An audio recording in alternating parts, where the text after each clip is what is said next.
কৃষ্ণ কোথায় আছে আমি জানতে পেরে গেছি। কি? কোথায় আছে ওই পলাতক? ও তোমারই রাজ্যের উত্তর দিকে বনের মধ্যে লুকিয়ে আছে। আমারই ভূমিতে নিজের প্রাণ বাঁচাতে এখানে চলে এসেছে। সৈনিকগণ, প্রস্তুত হও, চলো।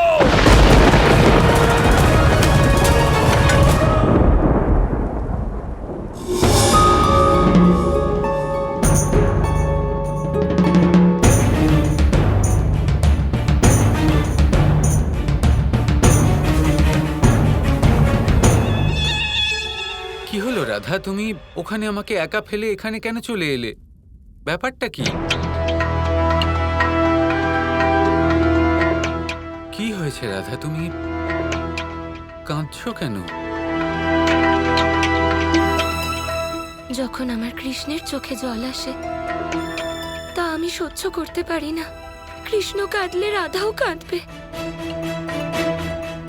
তোমার চোখে আমি জল দেখতে পেলে মন কান্নায় ভরে ওঠে। অর্থাৎ? যেমন আমি তোমায় প্রেম করি তেমন তুমিও আমায় প্রেম করো। চোখের জল দেখতে চাই না। তোমার চোখের জল দেখলে কেঁদে ফেলবো। তুমি তো জানো সেটা, তাহলে কেন এমন করো? কি নিয়ে ভাবছো কৃষ্ণ? আমি শুধু এটাই ভাবছি যে কত মহান আমার রাধার ভালোবাসা আর কত ভাগ্যবান ওই কৃষ্ণ। ভাগ্যবান কৃষ্ণ?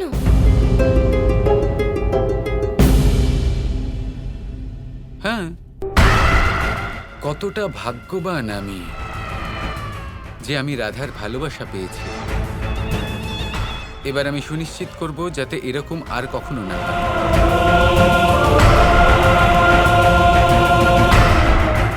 যাক, বাদ দাও এসব। চলো, আমি তোমাকে খাইয়ে দিই। চলো।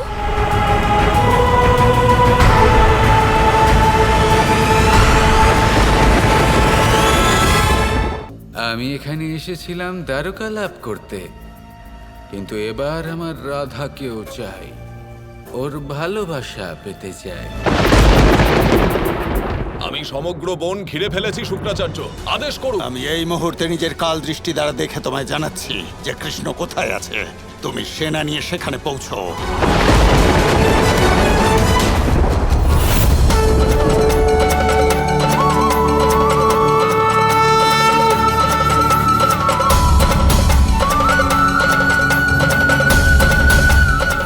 উত্তর দিকে এগিয়ে যাও। উত্তর দিকে এগোতে থাকো আর ওদিকে যাবার সব পথ ঘিরে ফেলো।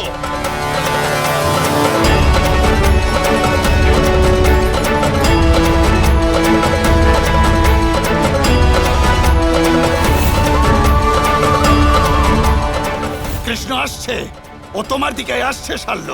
সৈনিকগণ, কৃষ্ণকে দেখলেই তোমরা সবাই অস্ত্র সন্ধান করবে। আমাদের আজ ওকে যুদ্ধের আগেই পরাস্ত করতে হবে।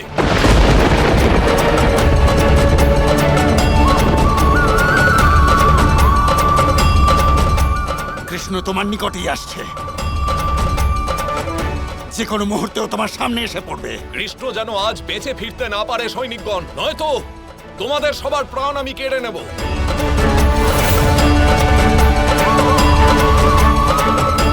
আজ যেন বেঁচে পালাতে না পারে কৃষ্ণ। সৈনিকগণ, প্রস্তুত থাকো।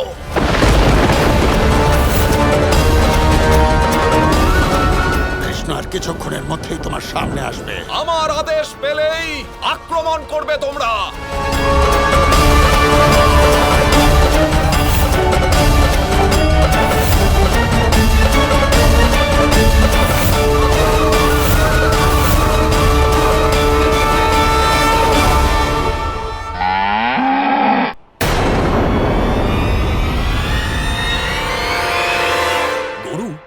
গরুর ডাক কোথা থেকে আসছে?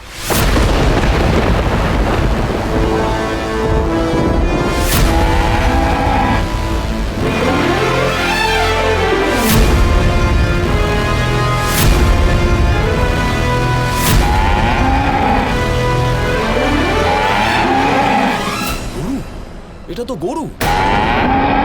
এ কি করে সম্ভব? আমাকে কেন জিজ্ঞেস করছেন আচার্য? আপনি তো বলেছিলেন যে কৃষ্ণ আসছে। এ কি করে সম্ভব হতে পারে? আমি একটা গাভীর মধ্যে কৃষ্ণকে কিভাবে দেখলাম? আমার শক্তি এভাবে ব্যর্থ হতে পারে না।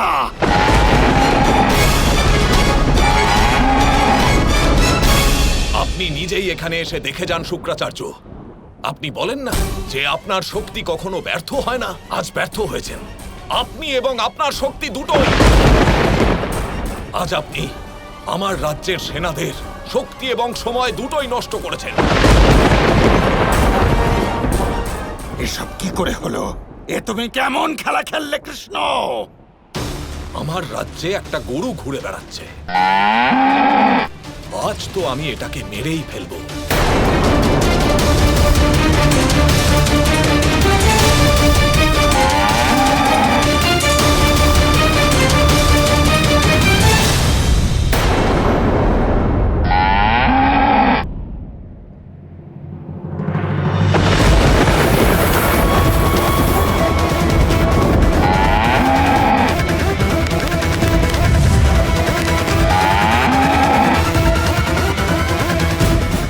দাঁড়িয়ে যান মহারাজ, আমার কৃষ্ণকে কিছু করবেন না।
কোনো এক সময়ের কথা,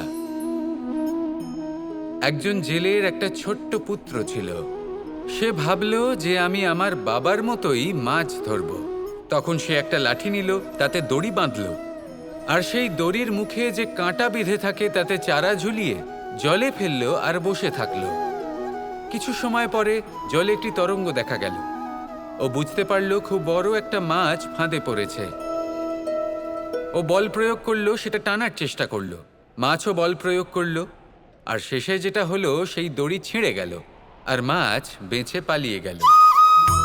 দেখুন, ও অনেক চেষ্টা করলো কিন্তু অসফল হলো। কখনো অধিক বল প্রয়োগ করলো, আবার কখনো কম বল, কিন্তু কিছুতেই সফল হলো না। ও পঞ্চমবার প্রচেষ্টা করলো, না বেশি বল প্রয়োগ করলো না কম, ততটাই বল প্রয়োগ করলো যতটা পর্যাপ্ত, ঠিক ততটাই বল, যতটা বল সেই মাছ প্রয়োগ করলো। আর শেষ পর্যন্ত জীবনে প্রথমবার ও মাছ ধরতে সফল হলো। এবার এই কথার সারমর্ম কি? ভারসাম্য। এটাই হলো জীবনের সবথেকে বড় নিয়ম। আমাদের সবার জীবনে সমস্যা রয়েছে, কখনো মন দিয়ে ভেবে দেখবেন। জীবনে যদি কোনো ক্ষুদ্র সমস্যা বা ছোট সমস্যা থাকে আর সেটা সমাধান করার জন্য আপনি বেশি চেষ্টা করছেন, তাহলে তার দ্বারা সমাধান হয় না, বরং আরও বিপদ বেড়ে যায়। যখন কোনো বড় সমস্যা থাকে আর আপনি কম চেষ্টা করতে থাকেন, তখন সমাধান হয় না, তা চলতেই থাকে। শুধু এটাই হলো ব্যাপার। জীবনের সমস্ত সমস্যার একটা ভারসাম্য বজায় রাখা, যদি এটা আপনি শিখে ফেলতে পারেন, জীবনটা আপনার হাতের মুঠোয় থাকবে। আসুন আমার সাথে ভালোবেসে বলুন, রাধা রাধা। দেখুন দাদা, যখন কৃষ্ণ একটা কথা বলছে, দ্বারকাধীশ একটা কথা বলছে, তখন তার কারণ রয়েছে। আপনি দুশ্চিন্তা করা বন্ধ করুন, আপনার ভাবার কোনো প্রয়োজনই নেই। তুমি দ্বারকাধীশ হতে পারো, কিন্তু এখানকার সেনাপতি আমি কানাই। আর দ্বারকার সেনা কখন, কোথায়, কিভাবে ব্যবহার করা হবে তার সিদ্ধান্ত আমি নেব। কৃষ্ণ, দাদা উচিত কথা বলছেন। Kৃষ্ণ কৃষ্ণ কৃষ্ণ কৃষ্ণ